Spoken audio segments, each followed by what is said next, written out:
Saludos, valientes exploradores de la noche. Bienvenidos una vez más a Terror Oscuro, su refugio seguro, o quizás no tan seguro, en la inmensidad de la web. Soy su anfitrión, guiándolos a través de los senderos menos transitados, aquellos donde la realidad se difumina y lo inexplicable acecha. ¿Alguna vez han sentido esa presencia helada a sus espaldas cuando saben que están solos? Ese susurro inaudible que parece llevar su nombre en el viento. Hoy, no están solos en esa sensación.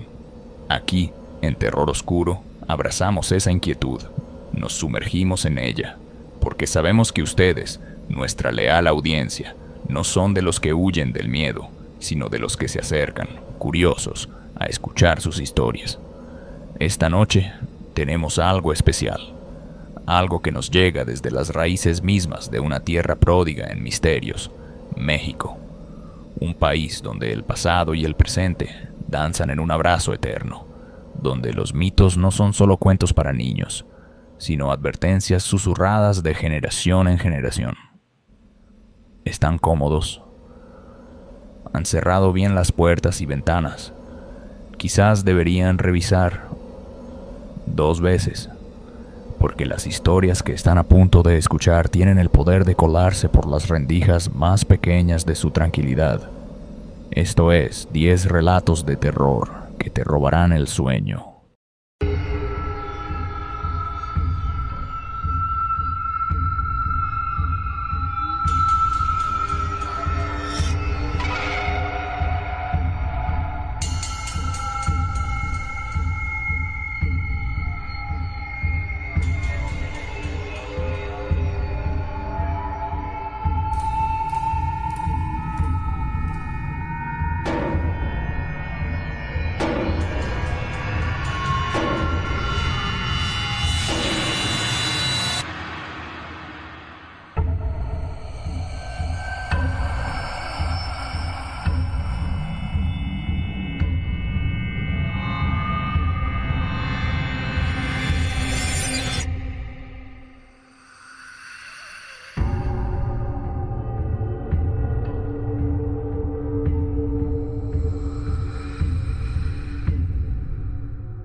Lo que van a escuchar a continuación no son fríos recuentos, son vivencias narradas desde el temblor de la propia voz de quienes se encontraron cara a cara con lo insondable.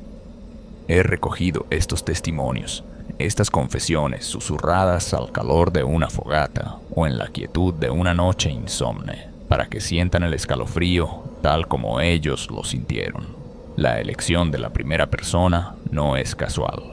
Busca eliminar la distancia, sumergir al oyente directamente en la subjetividad del que padeció el espanto.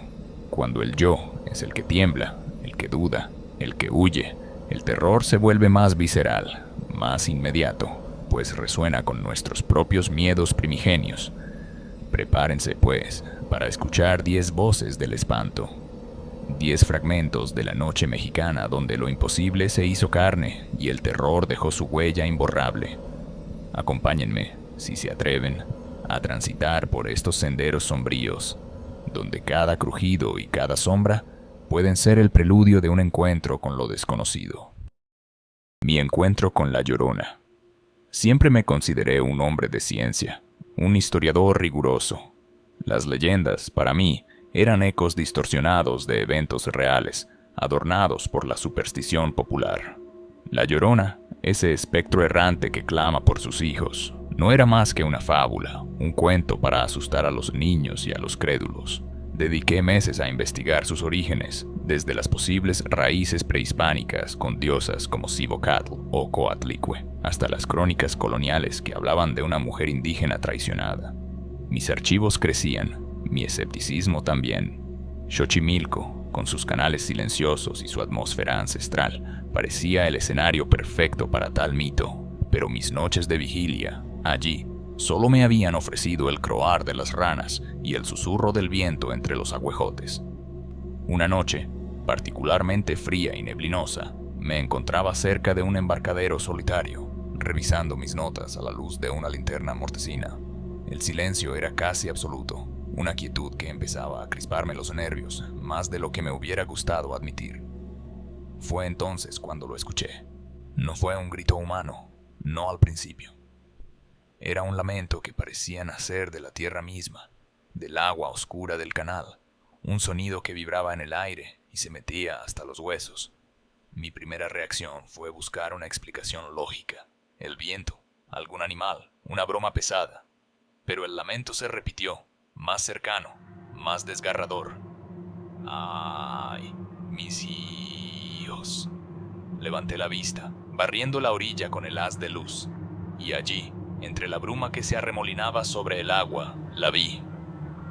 Una silueta blanca, etérea, casi traslúcida. No caminaba, se deslizaba. Sus cabellos oscuros parecían flotar alrededor de un rostro que no alcanzaba a distinguir, pero del cual emanaba una tristeza infinita, una desesperación que trascendía cualquier emoción humana que yo hubiera conocido. La figura avanzaba lentamente por la orilla opuesta, sus movimientos fluidos, antinaturales.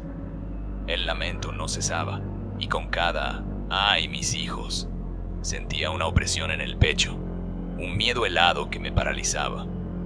Quise gritar, correr, pero mis pies parecían clavados al suelo. La lógica, la razón, todo mi escepticismo se desmoronaron en ese instante. Aquello no era producto de mi imaginación, era real, tangible en su irrealidad. Y lo peor, lo que aún me persigue en pesadillas, es que cuando su lamento se acercó más, cuando la figura pareció girar su rostro invisible hacia mí, sentí que no era un lamento general. Sentí, con una certeza aterradora, que me estaba buscando a mí. No sé cuánto tiempo permanecí allí, petrificado.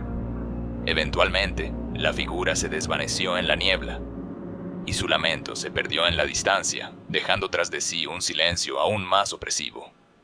Regresé a la ciudad temblando, no de frío, sino de un terror primordial. Ya no investigo a La Llorona, ya no busco explicaciones. Ahora solo intento olvidar que su grito, ese grito que ha atravesado los siglos, por un instante pareció tener un destinatario, y ese destinatario era yo.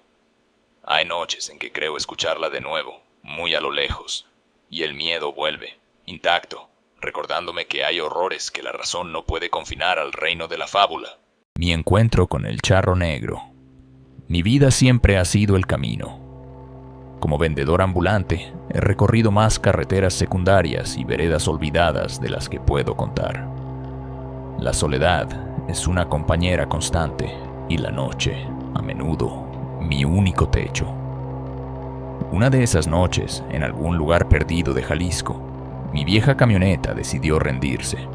El motor tosió un par de veces y luego se cayó, dejándome varado en medio de la nada, con la única luz de una luna pálida y esquiva. Mientras maldecía mi suerte y revisaba el motor inútilmente, escuché el sonido de cascos. Al principio pensé que era mi imaginación, pero el ritmo se hizo más claro, acercándose. De entre las sombras surgió una figura imponente, un jinete montado en un caballo negro como la noche misma, un animal magnífico, cuyos ojos parecían despedir un brillo rojizo.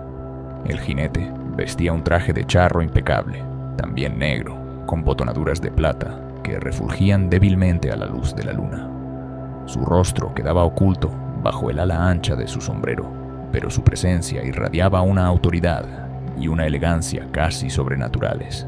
Se detuvo a mi lado, y su voz, cuando habló, fue sorprendentemente amable, aunque con un timbre profundo que resonaba en el silencio. «Parece que tiene problemas, amigo», dijo. Le expliqué mi situación, y él asintió lentamente. «La noche es traicionera en estos caminos. Puedo ofrecerle compañía hasta el próximo pueblo, o, si lo prefiere, algo para aliviar sus penas». Señaló una bolsa que colgaba de la silla de montar, y el sonido metálico que produjo al moverse sugirió que estaba llena de monedas. La fortuna a veces sonríe en los lugares más inesperados. Había algo en su oferta, en su mirada oculta, que me heló la sangre. Un frío que no era de la noche serrana se apoderó de mí, y un leve olor a azufre pareció flotar en el aire. Recordé las historias de mi abuela, cuentos sobre el charro negro, el mismísimo diablo o uno de sus emisarios, que tienta a los viajeros con riquezas a cambio de sus almas. La tentación fue real. Por un instante, la imagen de esa bolsa llena de oro borró mi cansancio y mi desesperación. Pero luego vi los ojos del caballo, dos brasas ardientes en la oscuridad, y el miedo pudo más. «Le agradezco su amabilidad, señor», dije, tratando de que mi voz no temblara. «Pero esperaré al amanecer. Alguien pasará». El charro pareció sonreír, aunque no pude ver sus labios. «Como guste», respondió, «pero sepa que las deudas siempre se cobran». Con un leve tirón de riendas, hizo girar a su caballo y se perdió en la oscuridad tan silenciosamente como había aparecido. Logré arreglar la camioneta al amanecer, con las primeras luces del día. Nunca volví a ver al charro negro, pero sus palabras resuenan en mi mente. A veces, cuando la suerte me es esquiva o la necesidad aprieta, recuerdo esa bolsa de monedas y el frío sobrenatural de su presencia. Y me pregunto qué clase de deuda me ofreció pagar, y cuál sería el precio que yo, a cambio, habría tenido que saldar por toda la eternidad. Hay noches, en caminos solitarios, en que creo escuchar el eco de un galope lejano, y acelero el paso, rezando para que no sea él, viniendo a recordarme que hay ofertas que es mejor rechazar, por más desesperada que sea la situación.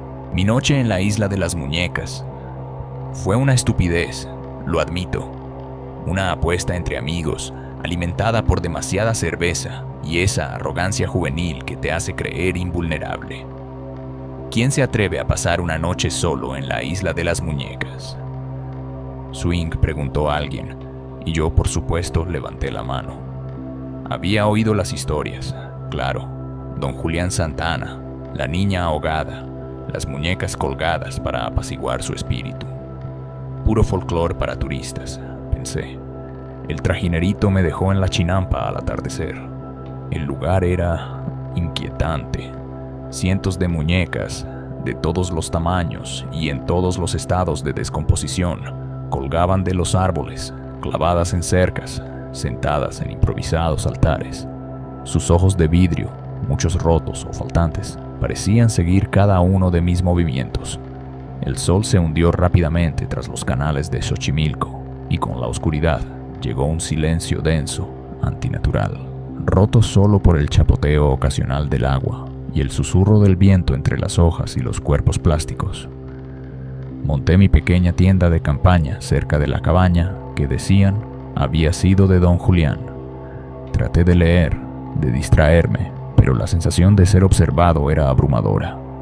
Cada sombra parecía moverse, cada crujido de una rama sonaba como un paso. Apagué la linterna, pensando que la oscuridad total sería mejor, pero fue peor.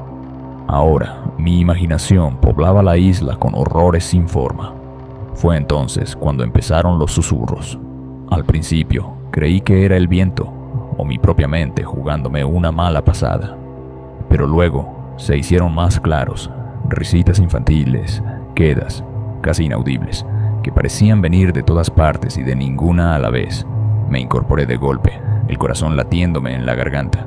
Encendí la linterna y barrí con el haz de luz los alrededores. Nada, solo muñecas, muñecas inmóviles, con sus sonrisas pintadas y sus miradas vacías. Pero una de ellas, una en particular, colgada de un árbol cerca de la orilla, con la cara parcialmente rota y un solo ojo de botón, parecía diferente. Juraría que no estaba en esa posición antes. Juraría que su cabeza estaba ligeramente inclinada, como si me estuviera estudiando. El miedo se convirtió en un terror helado. Sentí la presencia de algo más, algo antiguo y doliente. El espíritu de la niña, la obsesión de don Julián. Todo parecía converger en ese punto, en esa mirada vacía. No dormí en toda la noche. Me quedé sentado, abrazando mis rodillas, esperando el amanecer como un náufrago espera tierra firme. Con las primeras luces, el trajinerito volvió. Nunca me había alegrado tanto de ver un rostro humano. No sé qué fue lo que experimenté esa noche. Quizás solo fue el poder de la sugestión, la atmósfera macabra del lugar. Pero cuando miro las fotos que tomé, y veo esos cientos de ojos fijos, siento de nuevo ese escalofrío. La isla de las muñecas no es solo un lugar, es una herida abierta en el paisaje, un testimonio de la tristeza y la locura. Y a veces, en el silencio de mi habitación, creo escuchar de nuevo esas risitas infantiles, y sé que una parte de mí se quedó allí, entre esos ojos de vidrio que nunca parpadeaban. Confesiones de un nahual del Naranjillo. Miren, yo les voy a platicar del nahual del Naranjillo, porque la gente pregunta mucho y a veces no sabe o sabe mal. Él ya se murió, que en paz descanse, si es que los de su condición descansan igual que nosotros. Yo lo conocí, sí señor. Aquí llegaba a mi taller, donde hago mis juguetes de madera. Un hombre callado era, de pocas palabras. Uno estaba platicando y él nomás oía y de repente contestaba: ya me voy, ya vine, te traje esto. Así era él. La cosa es que un día golpearon a un perro allá por el Cerro Redondo, donde él vivía. Un perro, dicen, pero ese perro era él. Llegó a su casa ya muy golpeado, pero no llegó en 4 patas, no, llegó en persona, como hombre que era, y de ese golpe se murió.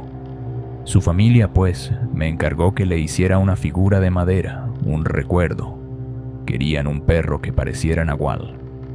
Pues yo le hice el perro parado en las 2 patas y las manitas, y la cara por abajo de persona, y la cabeza del perro arriba, así como ellos me lo pidieron, porque era su familia, ¿entienden? Lo raro de este señor, del nahual, es que en su casa siempre tenía de todo: maíz, frijol, gallinas, puercos, pero nadie lo veía sembrar. ¿Cómo le hacía? Pues es que de noche, cuando se ponía la piel del animal, salía a robar. Iba como perro corriendo, llegaba a las milpas ajenas, a los corrales, y se llevaba las cosas para su casa. De día dormía, de noche trabajaba, pero a su manera. Miedo no me daba, porque, como les digo, son personas. Lo único es que hablan poco. Pero su abuela de él, Matilde, que también ya se murió, una vez me contó más. Me dijo que eso del nahualismo a veces es herencia, que a su abuelo de él le dejó la herencia del nahual. Uno no escoge esas cosas, a veces nomás le tocan. Ella decía que cuando se iban a transformar, como a eso de las 6 de la tarde, se les empezaba a cambiar el color de la cara. Se ponían blancos, como si se fueran a despintar para desaparecer en la oscuridad. Así son estas cosas por acá. Hay gente que tiene esos poderes, esa capacidad de cambiar de forma, de ser hombre y ser animal. No es para espantarse de más, pero sí para tener respeto, porque uno nunca sabe con quién está tratando de verdad, ni qué piel se va a poner cuando caiga la noche. Yo lo vi, yo lo conocí, y aunque ya se fue, su historia sigue aquí, como un susurro en el aire del Naranjillo. Lo que vi en la Popular de Chihuahua, la Pascualita. Conseguir trabajo en la Popular era un logro para una muchacha como yo en aquellos años en Chihuahua. La tienda de novias más famosa, no solo por sus vestidos, sino por ella, la Pascualita. Desde el día que llegué, las otras dependientas me contaron las historias. Que si era la hija embalsamada de la dueña original, doña Pascualita Esparza. Que si se movía por las noches, que sus ojos te seguían. Yo, la verdad, me reía por dentro. Supersticiones de pueblo, pensaba. La Pascualita llevaba en el escaparate desde 1930, imponente y hermosa. Demasiado hermosa, quizás. Su piel de cera tenía una textura increíblemente real, con pliegues delicados en las manos y sus ojos de cristal. Ay, esos ojos. Tenían un brillo que te inquietaba, como si de verdad hubiera una mirada detrás de ellos. Mi tarea principal era mantener limpios los vestidos y ayudar a las clientas, pero un par de veces me tocó, junto con otra compañera más antigua, cambiarle el vestido a la Pascualita. Era un ritual. Se hacía después de cerrar, con mucho cuidado. Trátala con respeto, me advirtió mi compañera la primera vez. Es muy delicada. Y era cierto. Sus manos se sentían frías, pero extrañamente. ¿Flexibles? No era eso, pero había algo en la forma en que sus dedos parecían casi ceder bajo la presión que me ponía la piel de gallina. Una noche, me quedé hasta tarde haciendo inventario. Estaba sola en la tienda. Las luces principales estaban apagadas. Solo quedaban las del escaparate, iluminando a la Pascualita en su pedestal. Pasé frente a ella para ir a la trastienda. Al volver, tuve la extraña sensación de que algo había cambiado. Su cabeza ¿no estaba ligeramente girada hacia la puerta? Deseché la idea. Cansancio, sugestión. Pero mientras cerraba la caja, escuché un suspiro muy leve, casi imperceptible. Me quedé helada. ¿Hola? ¿Component placement?, pregunté, con la voz temblorosa. Silencio. Solo el lejano ruido de la calle. Me convencí de que había sido el viento, alguna corriente de aire. Pero al pasar de nuevo frente al escaparate para salir, la miré fijamente, y lo vi, o creí verlo. Una levísima, casi invisible curva en sus labios pintados, una sonrisa. Salí de allí casi corriendo. Las historias decían que la hija de Doña Esparza murió el día de su boda, picada por un alacrán, y que su madre, loca de dolor, la embalsamó. Otras, que era simplemente un maniquí francés increíblemente realista. Nunca supe la verdad, pero cada vez que tenía que acercarme a la Pascualita, sentía ese escalofrío. Esos ojos que parecían seguirte, esas manos con sus yemas detalladas, esa quietud que no era del todo inerte. Hay secretos que se guardan tras el cristal de un escaparate, secretos inmóviles que te miran sin parpadear y te hacen dudar de la frontera entre la cera y la carne, entre la vida y su perturbadora imitación. Sobreviviendo a las brujas de Naica. El desierto de Chihuahua es un lugar duro, y las minas de Naica más duras aún. He pasado mi vida entera sacando plomo y plata de sus entrañas, y he visto cosas que a un hombre de ciudad le quitarían el sueño por un mes. Pero nada, créanme, nada se compara con las noches en que ellas deciden mostrarse. Las llamamos las brujas, aunque nadie sabe a ciencia cierta qué son. Todo empieza con un silencio extraño. Los coyotes dejan de aullar, los insectos callan, y entonces a lo lejos, sobre las crestas de los cerros o saliendo directamente de alguna bocamina abandonada, aparecen bolas de fuego. No como un incendio normal, no. Son luces intensas, a veces rojizas, a veces más blancas, que se mueven con una inteligencia que no es de este mundo. Danzan en el aire, suben, bajan, a veces parecen perseguirse entre ellas. Los más viejos cuentan que son las almas de antiguas hechiceras que usan la energía de los cristales gigantes que hay bajo tierra para sus rituales. Dicen que en ciertas noches, si te acercas lo suficiente, puedes escuchar cánticos extraños, como susurros llevados por el viento. Y también dicen que se llevan gente. Recuerdo una vez, hace muchos años, a un muchacho nuevo, un tal Ramiro. Era valiente, quizás demasiado. Se obsesionó con una veta que creía encontrar en una galería poco explorada. Una tarde, no regresó con el turno. Salimos a buscarlo. Encontramos su lámpara, su pico, algunas de sus cosas, pero de Ramiro ni rastro. Esa noche, las bolas de fuego fueron especialmente activas. Parecían celebrar algo. Algunos dijeron que las brujas se lo habían llevado, un sacrificio para sus poderes. Yo no sé si creer en sacrificios, pero sí sé que cuando esas luces aparecen, es mejor estar bajo techo y no hacer preguntas. Una vez, una de esas bolas de fuego bajó muy cerca del campamento. Era como un sol pequeño, y sentí un calor antinatural, un miedo que te calaba los huesos. No tenía forma definida, solo era luz y un zumbido extraño. Duró unos segundos y luego se elevó y desapareció tras el cerro. Aquí en Naica, uno aprende a vivir con estos misterios. Aprendes que hay cosas que no tienen explicación y que la noche en el desierto guarda secretos muy antiguos y a veces muy peligrosos. Cuando el sol se pone y el cielo se oscurece y ves esas luces danzando a lo lejos, solo puedes rezar en voz baja y esperar que no se fijen en ti. porque si lo hacen, quizás no vuelvas a ver el amanecer. Susurros en el callejón del aguacate. El callejón del aguacate, en Coyoacán. Todos en el barrio conocíamos la leyenda, la del militar atormentado por la guerra que vivía allí en los años 30, y el niño que siempre le pedía jugar con sus medallas. Hasta que un día, el militar, en un arranque de furia, lo mató. Y luego, arrepentido, puso un pequeño altar con una virgen en la esquina del callejón. Son cuentos de viejas, decía yo, con la típica bravuconería de mis 15 años.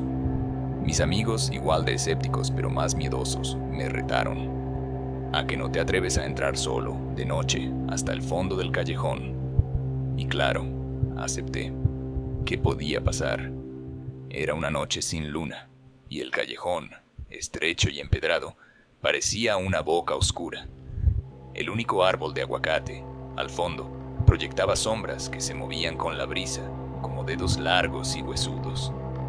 Encendí la linterna de mi celular, el haz de luz temblando un poco, a pesar de mi supuesta valentía. Al principio, nada, solo el eco de mis pasos y el latir de mi propio corazón, que empezaba a acelerarse. Llegué hasta el pequeño altar. La figura de la Virgen parecía observarme desde su nicho. Dejé una moneda, como decían que había que hacer. Para el descanso del niño, susurré, más para mí mismo que para nadie. Estaba a punto de darme la vuelta, sintiéndome un poco tonto pero aliviado, cuando lo escuché. Un susurro, tan leve que al principio creí que era el viento, pero número, era una voz, una vocecita infantil, increíblemente triste. ¿Quieres jugar conmigo?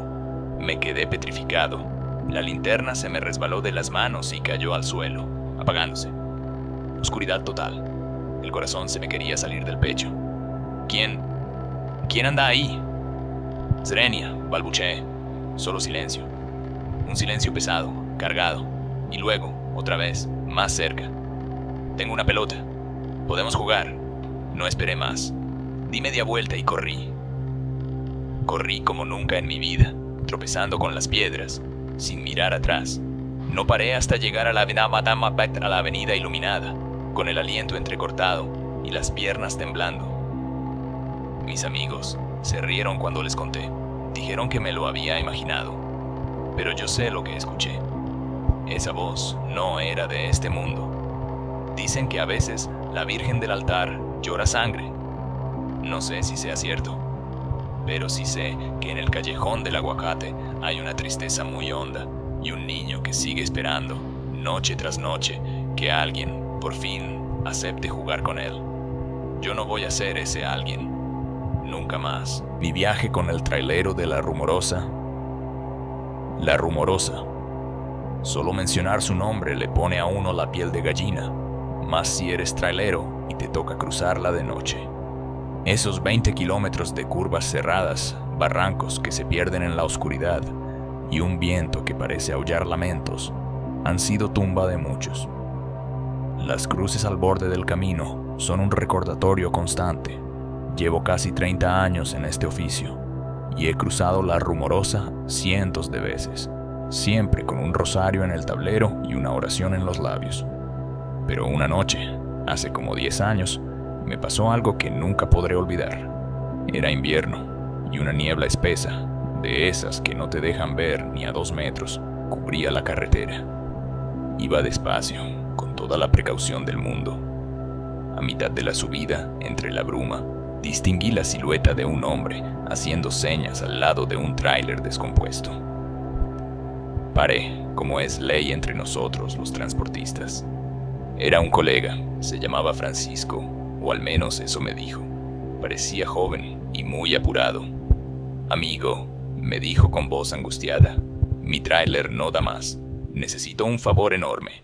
Mi esposa está en Mexicali, a punto de dar a luz a nuestro primer hijo. Llevo aquí el dinero para el parto. ¿Podría usted llevárselo? Aquí está la dirección. Me entregó un sobre abultado y un papel con una dirección escrita a toda prisa.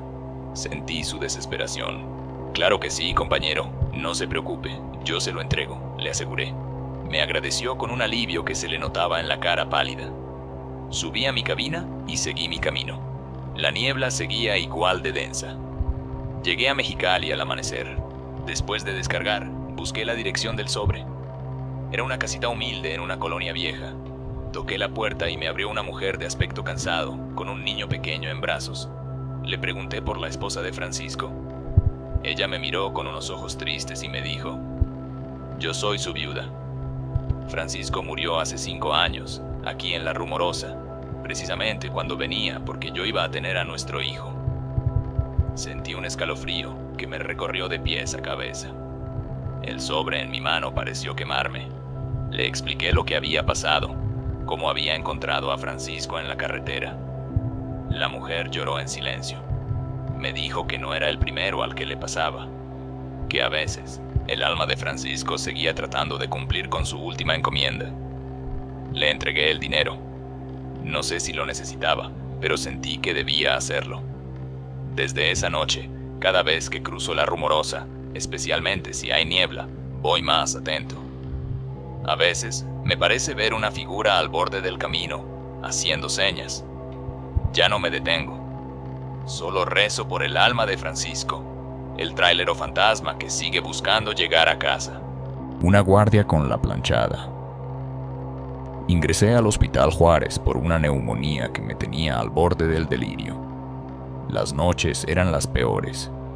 La fiebre me hacía ver sombras danzantes en las paredes de la sala común, y cada tosido de los otros pacientes sonaba como un presagio. Las enfermeras del turno nocturno, pobres mujeres, no se daban abasto. Recuerdo una noche en particular, me sentía fatal, ahogándome, convencido de que no llegaría al amanecer. Llamé, o intenté llamar, pero mi voz era apenas un susurro. De pronto, sentí una presencia a mi lado. En la penumbra que apenas rompía la luz del pasillo, vi una enfermera.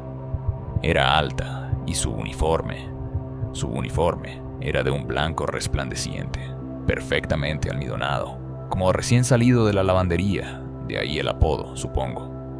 Su rostro era sereno, aunque con una tristeza en la mirada que me conmovió. No habló mucho, apenas unas palabras suaves, casi un murmullo. Con una eficiencia asombrosa, me cambió las sábanas empapadas de sudor, me acomodó las almohadas y me dio a beber un poco de agua que se sintió como el mayor de los lujos. Sus manos, al rozarme la frente, estaban frías, o un frío extraño, pero increíblemente reconfortante, que pareció calmar la fiebre por un instante. Sentí un alivio profundo, una paz que no había experimentado en días. Me quedé dormido casi al instante. A la mañana siguiente me sentía mucho mejor. La crisis había pasado. Cuando la enfermera del turno de día vino a tomarme la temperatura, le pregunté por la amable colega que me había atendido durante la noche, la del uniforme impecable. La enfermera frunció el ceño. Anoche solo estuvimos la hermana Consuelo y yo, y ninguna de las dos entró a esta sala después de la medianoche. Usted estuvo muy grave, pero durmió tranquilo. Insistí, describiendo a la enfermera. Fue entonces cuando una auxiliar de limpieza, una mujer mayor que trapeaba el piso cerca de mi cama, se santiguó y dijo en voz baja: debió ser la planchada, señor. A veces se aparece para cuidar a los que están más malitos. La enfermera de día sonrió con incomodidad y cambió de tema. Pero yo supe que la anciana decía la verdad. Había leído sobre Eulalia, la enfermera de antaño que, tras una tragedia amorosa, descuidó a sus pacientes y murió arrepentida, y cuyo espíritu, decían, aún rondaba los pasillos buscando redimirse. No sentí miedo, sino una extraña gratitud. Ese alivio gélido, esas manos frías, me habían traído de vuelta del borde. Quizás algunas almas en pena no buscan asustar, sino enmendar en la eternidad los errores de una vida. Voces de la casa de Aranberry. Siempre me atrajo lo macabro, lo prohibido. Cuando me enteré de la casa de Aranberry en Monterrey, supe que tenía que entrar. La historia era tristemente célebre. El brutal asesinato de Antonia Lozano y su hija Florinda en 1933, a manos, se decía, de un sobrino llamado Gabriel. La leyenda contaba que un loro de la familia había sido clave para identificar al asesino, repitiendo frenéticamente: No me mates, Gabriel, no me mates. La casa llevaba años abandonada, sus ventanas tapiadas, su fachada carcomida por el tiempo y el olvido. Logré colarme una noche con un par de amigos tan imprudentes como yo. El aire adentro era espeso, viciado, cargado con una tristeza palpable y un hedor a humedad y podredumbre. Cada crujido de nuestros pasos sobre los pisos rotos resonaba como un trueno en el silencio sepulcral. Recorrimos las habitaciones vacías, iluminando con nuestras linternas los restos de lo que alguna vez fue un hogar. Había papeles viejos, muebles destrozados y una sensación opresiva de violencia impregnada en los muros. Se decía que, a veces, las paredes lloraban sangre. No vimos sangre, gracias a Dios, pero sí escuchamos. Estábamos en lo que debió ser la sala principal cuando oímos el primer sonido. Un susurro. Indistinguible al principio, como el roce de la seda. Nos quedamos quietos, conteniendo la respiración. Luego, más claro, un lamento ahogado, femenino, que parecía emanar de las propias paredes, del techo, del suelo. No eran palabras, solo una expresión de dolor puro, tan desgarrador que se nos erizó la piel. Mis amigos querían irse, pero yo, estúpidamente, quería más. Subimos al segundo piso, donde se suponía que habían ocurrido los asesinatos. En una de las habitaciones encontramos una vieja jaula de pájaros, oxidada y vacía, tirada en un rincón. Mientras la observaba, un escalofrío me recorrió la espalda. Y entonces, lo juro por lo más sagrado, escuché un graznido, débil, casi un eco, pero inconfundible. Y luego, unas palabras farfulladas, como dichas por un pico torpe. Gabriel, no mates. Fue suficiente. Salimos de allí tropezando, empujándonos, sin mirar atrás. El terror nos había alcanzado. La casa de Aranberry ya no es solo una casa. Es una cicatriz en la ciudad, un recordatorio constante de la brutalidad humana. Y aunque ahora la hayan convertido en un restaurante con temática de terror, sé que las voces siguen allí. Porque hay lugares donde el horror se ancla tan profundamente que ni el tiempo ni el cemento pueden borrarlo del todo. Y a veces, en el silencio, si escuchas con atención, los muros siguen susurrando sus tragedias. Estas son solo algunas de las incontables voces que pueblan la noche mexicana. Cada una, un eco de nuestros miedos más profundos, nuestras culpas ancestrales, nuestras preguntas sin respuesta ante el velo delgado que separa este mundo del otro.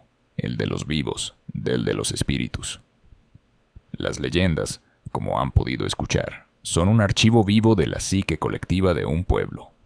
No son meras invenciones, sino el reflejo de ansiedades culturales, de advertencias morales y de la eterna fascinación humana por lo inexplicable y lo trascendente.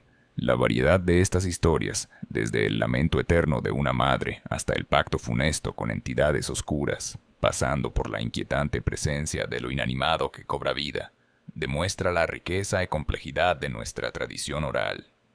Espero que estas narraciones hayan perturbado gratamente su calma. Espero que ese escalofrío que sintieron les recuerde que el mundo es mucho más extraño y profundo de lo que a veces queremos admitir. Porque el verdadero poder del folclore, y en particular del relato de terror, no reside solo en lo contado, sino en la inquietante posibilidad de que, una noche cualquiera, en un camino solitario como el de Jalisco, en la quietud de su habitación como en la isla de las muñecas, o incluso en la aparente seguridad de un hospital, usted también pueda convertirse en el protagonista de una de estas historias.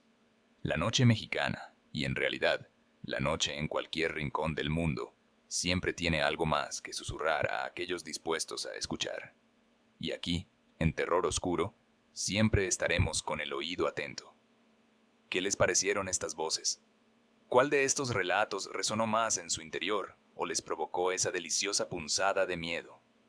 Nos encantaría leer sus experiencias, sus propias historias, sus teorías en la sección de comentarios. Este espacio es tan suyo como nuestro. No olviden encender la campana de notificaciones, porque nunca saben cuándo la oscuridad decidirá revelar un nuevo secreto. Suscríbanse si aún no lo han hecho. Denle un me gusta Si disfrutaron de este viaje a la penumbra, y compártanlo con aquellos amigos que, como ustedes, aprecian un buen susto antes de dormir, o de intentar dormir. Sigan atentos, pues las voces de la penumbra nunca callan del todo. Solo esperan el momento adecuado para hacerse oír una vez más. Desde Terror Oscuro, les deseamos dulces pesadillas. Hasta la próxima vez que nos reunamos, bajo el manto de la noche.